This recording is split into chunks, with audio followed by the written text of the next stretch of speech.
The new resident coordinator of the United Nations to Lesotho, Amanda Kosi Mukwashi, paid a courteous visit to the Prime Minister Dr Moeketsi Majoro.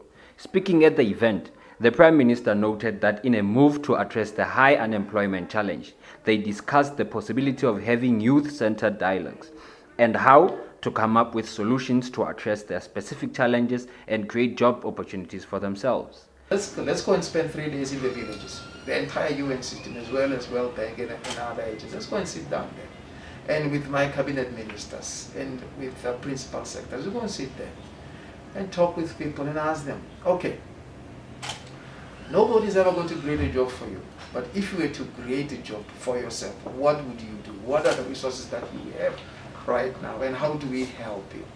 Strike a dialogue based on the youth summit that we had. Begin to strike a dialogue and get groups of young people moving into food production to address food security, as well as dealing with their unemployment.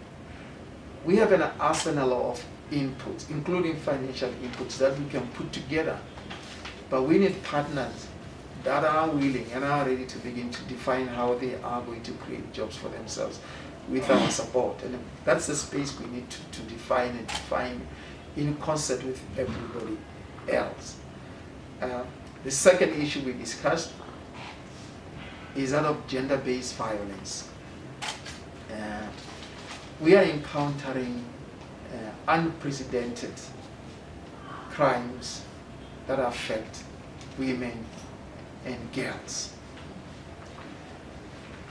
As government, we have tools to deal with this problem through law enforcement agencies. So we can roll out our police, our intelligence, but you should notice that we are only dealing with. Dr. Majoro also added that in 2021, gender-based violence occurred in high numbers, adding that the reports recorded for January continued to worry him. Why are men today killing women at the rates that they are killing them?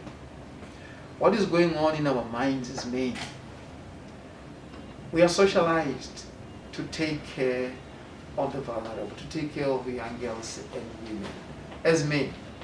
So why is it that some of us are breaking away from that socialization and going out to kill? I've asked the UN system, working with the Basotho Diaspora Association, who have already started some work in this area, to try to understand what goes on in our minds as men. Why, in a timeline, are more women being killed by men today? 2021 was a very bloody year in gender-based violence, and I hope 2022 will be better, although the reports I've received in January tell me we should continue to worry. So 2022, I don't know, I'm praying that it will be a better year, but I don't know whether it will end up being a better year. The question is, why do we do this now? We want the intelligence and the intellectual inputs of how to stop these things happening, rather than to wait for them to happen and then take action afterwards.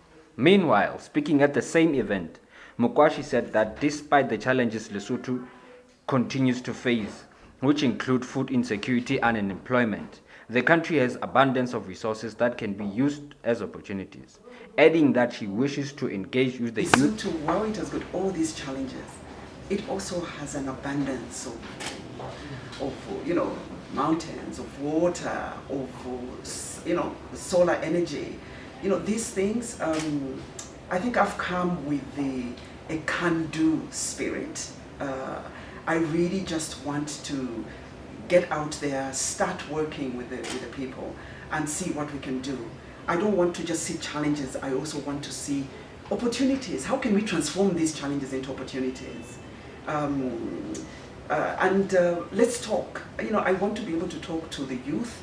I want to be able to engage with them and really bring the UN into people's households so that people can have a relationship with the United Nations, a relationship that's positive.